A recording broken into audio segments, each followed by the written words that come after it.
Telangana family digital కార్డుల జారీకి సంబంధించి 119 నియోజకవర్గాల్లో క్షేత్రస్థాయిలో పైలట్ ప్రాజెక్టుగా చేపట్టనున్న ప్రక్రియను సమర్థంగా చేపట్టాలని ముఖ్యమంత్రి రేవంత్ రెడ్డి ఆదేశించారు.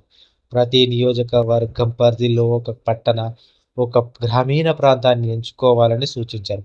ఒకవేళ పూర్తిగా పట్టణ, నగర నియోజకవర్గం అయితే 2 వార్డులు, డివిజన్లు, పూర్తిగా గ్రామీణ నియోజకవర్గం అయితే 2 గ్రామాల్లో మొత్తంగా 238 ప్రాంతాల్లో క్షేత్రస్థాయి పరిశీలన చేపట్టాలని ముఖ్యమంత్రి సూచించారు. వార్డులు, డివిజన్లలో జనాభా ఎక్కువగా ఉండే అవకాశం ఉన్నందున పరిశీలన బృందాల సంఖ్యను పెంచుకోవాలని ముఖ్యమంత్రి సూచించారు.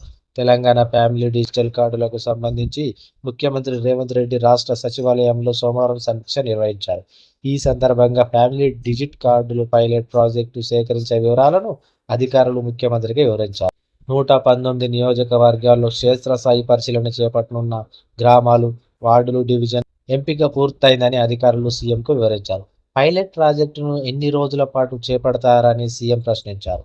అక్టోబర్ 3వ తేదీ నుండి 7వ తేదీ వరకు 5 రోజుల పాటు చేపడతామని అధికారులు తెలిపారు. ఈ సందర్భంగా కుటుంబ సభ్యులు అంతా సమ్మతిస్తే కుటుంబం ఫోటో తీయాలని, అదో ఆప్షన్గా ఉండాలని, కుటుంబం సమ్మతి లేకుంటే ఆ ఫోటో తీసుకోవాల్సిన అవసరం లేదని ముఖ్యమంత్రి స్పష్టం చేశారు. క్షేత్రస్థాయి పరిశీలనకు సంబంధించి ఉమ్మడి జిల్లాలకు ఉన్న నోడల్ అధికారులు కలెక్టర్లకు మార్గనిర్దేశం చేయాలని, అప్పుడే పగడ్బందీగా కార్యక్రమం కొనసాగుతుందని ముఖ్యమంత్రి అభిప్రాయపడ్డారు. ప్రభుత్వం వద్దనున్న రేషన్ కార్డు, పింఛన్, స్వయం సహాయక సంఘాలు, రైతు భరోసా, రుణమాఫీ, బీమా, ఆరోగ్యశ్రీ, కంటి వెలుగు తదితర డేటాల ఆధారంగా ఇప్పటికే కుటుంబాల గుర్తింపునకు సంబంధించిన ప్రక్రియ పూర్తయిందని, పైలట్ ప్రాజెక్టులో దానిని నిర్ధారించుకోవడంతో పాటు కొత్త సభ్యులను దత్త చేయడం, మృతి చెందిన వారిని తొలగించడం చేస్తామని అధికారులు వివరించారు. కుటుంబ సభ్యుల వివరాల నమోదు, మార్పులు, చేర్పుల విషయంలో జాగ్రత్తలు తీసుకోవాలని ముఖ్యమంత్రి రేవంత్ రెడ్డి అధికారులకు సూచించారు. ఎటువంటి పొరపాట్లకు తావివ్వద్దని హెచ్చరించారు.